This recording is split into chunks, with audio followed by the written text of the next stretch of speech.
শেষ হয়েছে ডক্টর ইউনূসের নেতৃত্বাধীন অন্তর্বর্তী সরকারের অধ্যায়।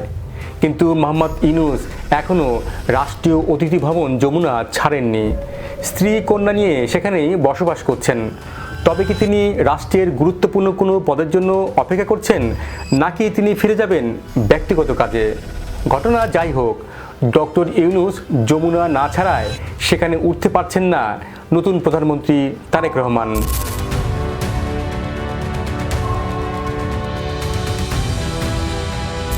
২৪-এর গণ অভ্যুত্থানের প্রেক্ষাপটে ৫ আগস্ট সাবেক প্রধানমন্ত্রী শেখ হাসিনা দেশ ত্যাগ করেন।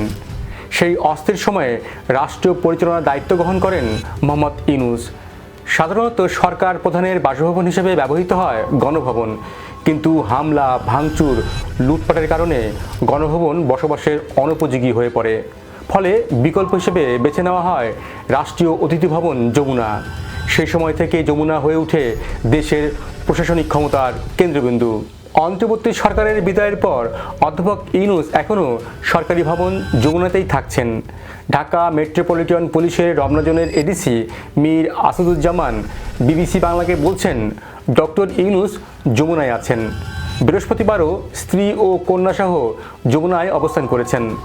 যমুনায় বসেই ব্যক্তিগত কাজগুলো করছেন। এই সপ্তাহের পরে তিনি গুলশানের বাসায় যেতে পারেন বলেও ওই কর্মকর্তা জানান। ঘনিষ্ঠ সূত্র বিবিসি বাংলাকে জানিয়েছে, অধ্যাপক ইউনূস এখন দেশেই থাকবেন। মার্চের তৃতীয় সপ্তাহে একটি অনুষ্ঠানে জাপানে গিয়ে আবার বাংলাদেশে ফিরে আসার কথা রয়েছে।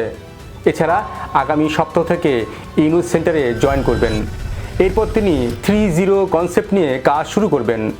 ডক্টর ইউনূসের এই 3-0 কনসেপ্ট হলো শূন্য দারিদ্র্য, শূন্য বেকারত্ব এবং শূন্য নিট কার্বন নিঃসরণ।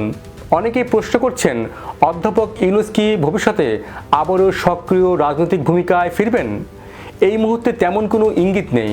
তার ঘনিষ্ঠ সূত্র বলছে, তিনি ব্যক্তিগত কাজ, সামাজিক ব্যবসা এবং আন্তর্জাতিক উদ্যোগ নিয়েই ব্যস্ত থাকবেন।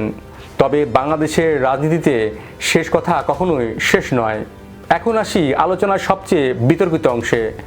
কিছু বিশ্লেষক মনে করছেন, যমুনায় অবস্থান করা একটি প্রতীকী বার্তাও হতে পারে।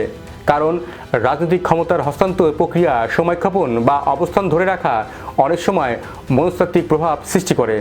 কারণ অনেকেই বলছেন, ডক্টর ইউনূস রাষ্ট্রপতি হতে পারেন, যদিও বিএনপির পক্ষ থেকে আনুষ্ঠানিকভাবে কিছুই বলা হয়নি।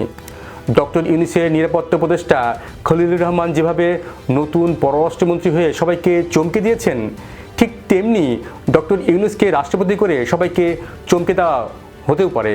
ভবিষ্যতে কি ঘটবে বলা মুশকিল, কিন্তু বাস্তবতা হলো তিনি এখন আর প্রধান উপদেষ্টা নন। আর অধ্যাপক ইউনূস যমুনা না ছাড়ায় থমকে আছে সংস্কার কাজ।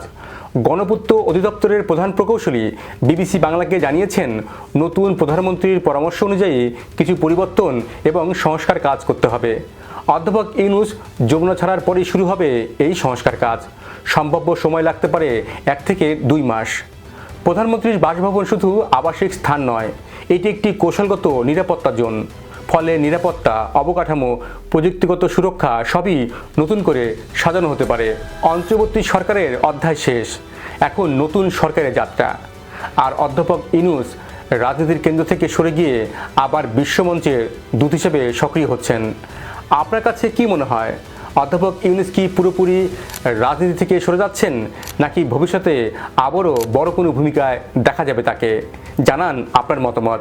ভিডিওটি শেয়ার করুন, লাইক দিন, সম্ভব হলে আমাদের চ্যানেলটি সাবস্ক্রাইব করুন। আর এতক্ষণ আমাদের সঙ্গে থাকার জন্য ধন্যবাদ।